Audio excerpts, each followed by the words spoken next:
Hello everyone. आज का हमारा टॉपिक है ग्लेजर का बुनियादी शिक्षण प्रतिमान, ग्लेजर बेसिक टीचिंग मॉडल। आज हम इसी के विषय में बात करेंगे। देखो, यहाँ पे हम बोल सकते हैं कि कक्षा में जब टीचर पढ़ाता है तो वो स्टूडेंट्स के लिए क्या होता है, उनका मॉडल होता है। जब हम बोलते हैं किसी वस्तु का बिल्कुल वैसे नमूना, उसका क्या कहलाता है, प्रतिमान कहलाता है, मतलब मॉडल कहलाता है। जब हम बिल्कुल वैसे ही उसका नमूना बनाते हैं, है ना, तो हम बोल सकते हैं कि हमारा जो टीचर है वो हमारा क्या है, रोल मॉडल है। यहाँ पे ये जो हमारा बेसिक टीचिंग मॉडल, या हम बोलते हैं मॉडल ऑफ टीचिंग या ग्लेशियर मॉडल ऑफ टीचिंग, ये जो है रॉबर्ट ग्लेशियर ने 1962 में दिया। ठीक है, तो उन्होंने जो है कहा कि जब एक पढ़ाते समय जो है, या जब हम एक जो है ब्लूप्रिंट तैयार करते हैं, ब्लूप्रिंट का मतलब होता है रूपरेखा। रूपरेखा जब हम तैयार करते हैं, कैसी रूपरेखा तैयार करते हैं, हम जो है एक प्रॉपर तरीके से कैसे काम करना है उसकी क्या बना देते हैं, रूपरेखा। वही हमारा कहलाता है रोल, मतलब वही कहलाता है हमारा ब्लूप्रिंट, है ना।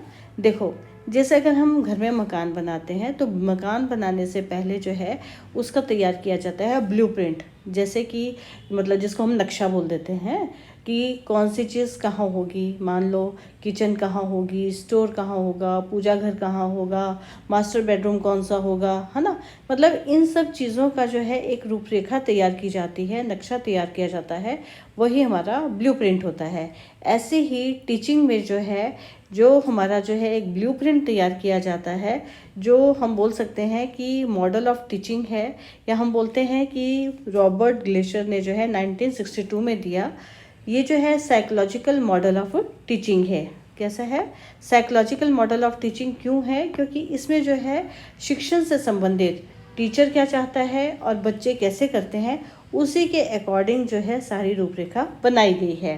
तो हम बोल सकते हैं ये जो है ऑल लेवल ऑफ एजुकेशन, हमारे एजुकेशन के जो लेवल है, चाहे वो हमारा है प्राइमरी लेवल, ठीक है, चाहे वो हमारा है सेकेंडरी लेवल, या अगर हम बोले हायर लेवल, तो ये जो है सभी लेवल में जो है ये यूज़ होता है बेसिक मॉडल ऑफ टीचिंग।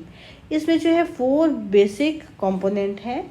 ये जो 4 बेसिक कंपोनेंट हैं ये इंटर रिलेटेड है, एक दूसरे से जो है जुड़े हुए हैं, है ना। मतलब हम बोल सकते हैं एक के बाद दूसरा, या दूसरा नहीं तो पहला भी नहीं, है ना। हम बोल सकते हैं रिलेशनशिप है इनका टीचिंग, शिक्षण में और लर्निंग में, पढ़ाने में और सीखने में इनका आपस में रिलेशनशिप है। तो हम बोलते हैं कि यहाँ पे जैसे हम बात करते हैं, ये क्लासरूम है, क्लासरूम में हमारा टीचर है और क्लासरूम में ही हमारा स्टूडेंट है। ठीक है, तो हम बोलते हैं जब क्लासरूम में टीचर एंड स्टूडेंट, टीचर क्या करता है, टीचर जो है पढ़ाता है, टीचिंग करवाता है ना, और जो स्टूडेंट है वो उसको क्या करता है, जो उसने पढ़ाया है उससे वो सीखता है। मतलब ये शिक्षण हो गया और ये सीखना हो गया। टीचर टीच करता है और स्टूडेंट जो है सीखता है।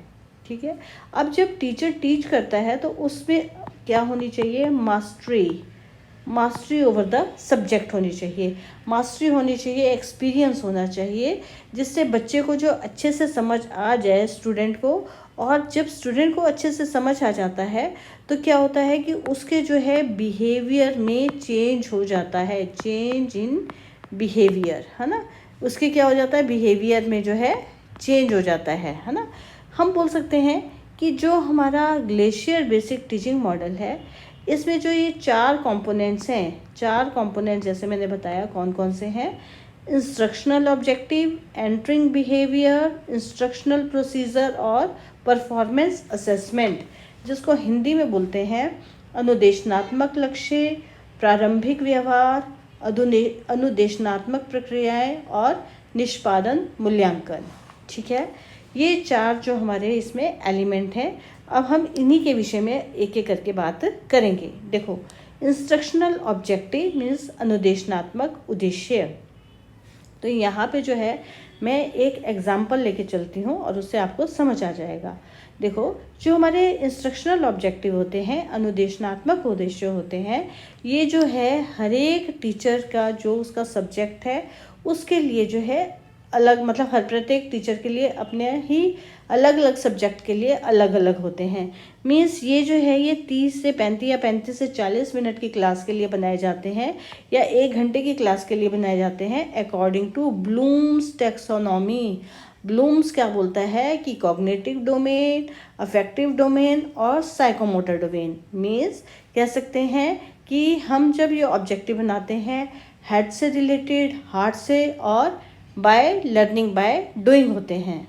मीन्स जैसे सपोज करो कि जब टीचर जो है 6th क्लास को मान लो पढ़ा रहा है, उसने पढ़ाना है ट्रांसपोर्ट, ठीक है। ये जो इंस्ट्रक्शनल ऑब्जेक्टिव है, टीचर जो है कक्षा में जाने से पहले अपने जो है वो डिसाइड कर लेता है कि मैंने आज के मेरे टीचिंग इंस्ट्रक्शनल ऑब्जेक्टिव जो है अनुदेशनात्मक उद्देश्य कौन से होंगे, है ना। तो जैसे मैंने बोला वो ट्रांसपोर्ट पढ़ा रहा है, परिवहन पढ़ा रहा है, कौन सी क्लास को, 6th क्लास को। तो उसके इंस्ट्रक्शनल ऑब्जेक्टिव 35 से 40 मिनट की क्लास के लिए क्या होंगे। पहला सपोज कर दो मीनिंग, कि मैं जो है किसका मीनिंग बताऊंगा, ट्रांसपोर्ट का। दूसरा हो गया टाइप्स बताऊंगा कि कौन कौन से टाइप्स हैं। और तीसरा हो गया कि इम्पोर्टेंस, है ना। तो उसने जो है टीचर ने इंस्ट्रक्शनल ऑब्जेक्टिव 35 से 40 मिनट की क्लास के लिए अकॉर्डिंग टू ब्लूम्स टैक्सोनॉमी बनाए 3, मीनिंग बताना, टाइप्स बताना और इम्पोर्टेंस बताना, ठीक है। ये हो गए इंस्ट्रक्शनल ऑब्जेक्टिव जो कक्षा में जाने से पहले टीचर बना लेता है अपने लिए। उसके बाद है प्रीवियस नॉलेज टेस्टिंग, मतलब कहने का मतलब है एंटरिंग बिहेवियर। एंटरिंग बिहेवियर का मतलब होता है हमारा कि जो उसका जो है प्रारंभिक व्यवहार है। मीन्स कि अब जो है टीचर क्या है, उसने बना लिया ना ये। अब टीचर क्या चाहता है कि वो अपने स्टूडेंट को मोटिवेट करना चाहता है, मोटिवेट करेगा, है ना। उसकी प्रीवियस नॉलेज टेस्टिंग करेगा, उसका इंटेलेक्चुअल एबिलिटी देखेगा, उसकी जो है लर्निंग एबिलिटी है वो देखेगा, है ना, उसका स्किल देखेगा। इसके लिए जो है वो एकदम जाके क्लास में नहीं पढ़ाता है, वो पहले उस लेवल तक बच्चों को लेकर आता है। मीन्स उनकी प्रीवियस नॉलेज टेस्टिंग वो करता है, उनको मोटिवेट करता है। कैसे मोटिवेट करता है, क्योंकि अब उसने जो पढ़ाना ट्रांसपोर्ट है, तो वो क्या करेगा, टीचर जब क्लास में जाता है तो वो बोलता है, जैसे 2 या 3 क्वेश्चन बच्चों से पूछेगा। जैसे फॉर एग्जांपल उन्होंने पूछा बच्चों से कि आज आप स्कूल कैसे आए।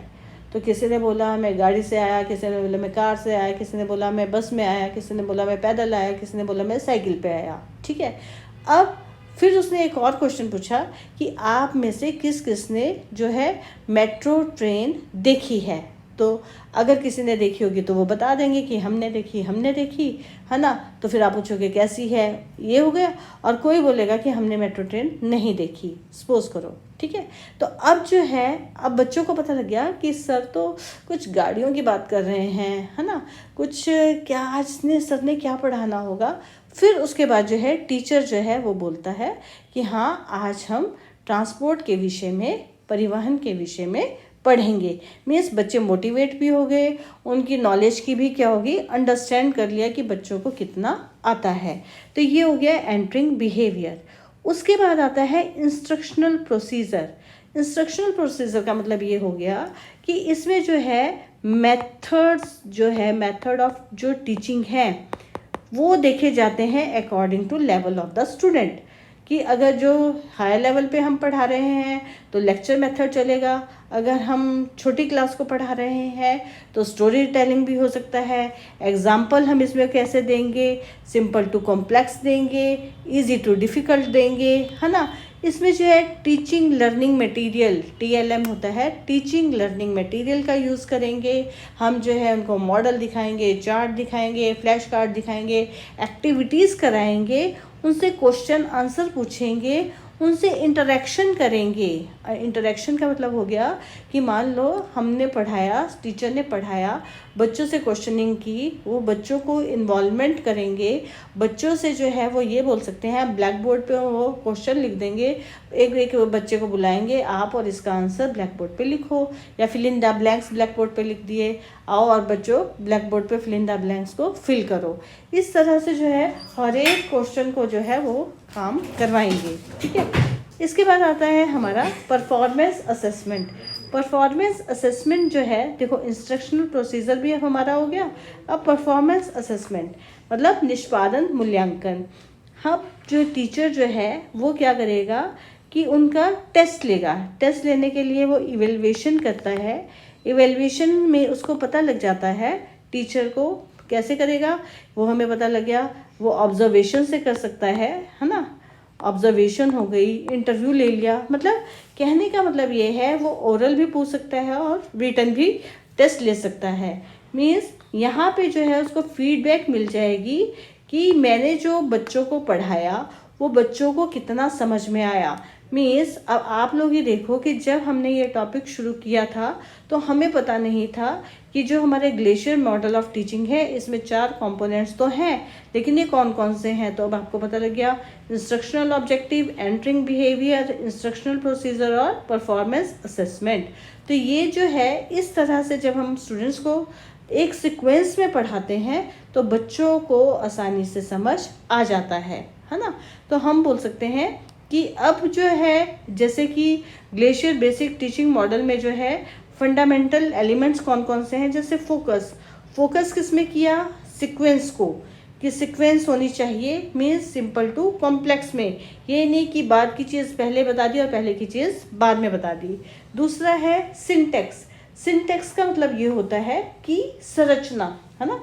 सिंटेक्स का मतलब क्या हुआ कि संरचना का मतलब ये होता है कि जो मॉडल है कार्य की जो संरचना का उल्लेख उसमें किया जाता है। तो कार्य की संरचना का उल्लेख इसमें 4 एलिमेंट्स का किया, instructional objective, entering behaviour, instructional procedure और परफॉर्मेंस असेसमेंट। क्लियर। उसके बाद है हमारा principle of reaction. Principle of reaction का मतलब ये है कि interaction and involvement of teacher and student, कि जब जो है विद्यार्थी जो अनुक्रियाएं करते हैं उसके प्रति अध्यापक की क्या प्रतिक्रिया होती है, ये इससे संबंधित है। क्लियर। उसके बाद है सोशल सिस्टम। सोशल सिस्टम में हमें पता लग गया है कि हमारा जो सोशल सिस्टम कैसा है। सोशल सिस्टम क्योंकि इसमें जो है विद्यार्थी और टीचर का जो संबंध है, इसमें जो है अध्यापक और विद्यार्थी जो है अब मतलब स्पष्ट अपना काम करते हैं। कक्षा और अंदर मतलब कक्षा में जो है टीचर जो है अपना कैसे अपना मेथड ऑफ टीचिंग अपनाता है, क्या स्ट्रेटेजी अपनाता है ना। मीन्स कि यहाँ पे टीचर जो है वो ये हम बोल सकते हैं टीचर सेंटर्ड है। सोशल सिस्टम में यहाँ पे हमारा कभी टीचर सेंटर होता है, कभी चाइल्ड सेंटर भी हो सकता है। मीन्स इसमें जो है स्ट्रेटेजी कौन सी अपनाता है स्टूडेंट, है ना, या टीचर, तो उसी के अकॉर्डिंग जो है हम बोल सकते हैं ये टीचर सेंटर्ड है या फिर ये चाइल्ड सेंटर्ड है ना। ये हम देख लेते हैं अपनी according to method of teaching. Clear. उसके बाद है इवेल्युएशन डिवाइसेस का हमें पता लग गया, या तो हम टेस्ट लेते हैं या ओरल या रिटन, और उसके बाद जो है या फिर हम जो है क्या करते हैं कि इसमें जो है इवेल्युएशन कर लेते हैं। इवेल्युएशन में जो है क्या हुआ कि हमारा मूल्यांकन हो जाता है, हमें पता लग जाता है कि मेरे बच्चों के बिहेवियर में चेंजेस आ गए हैं, उन्होंने ये टॉपिक अच्छे से समझ लिया है। एप्लीकेशन में आता है कि टीचर की पर्सनैलिटी को नहीं देखा जाता, टीचर की मास्टरी को देखा जाता है कि उसका जो है मास्टरी ओवर द सब्जेक्ट कितनी है। क्लियर। तो आज हमने जो है ग्लेशियर बेसिक टीचिंग मॉडल, या हम बोलते हैं बेसिक टीचिंग मॉडल, है ना, इसके विषय में पढ़ा। तो थैंक यू क्लास।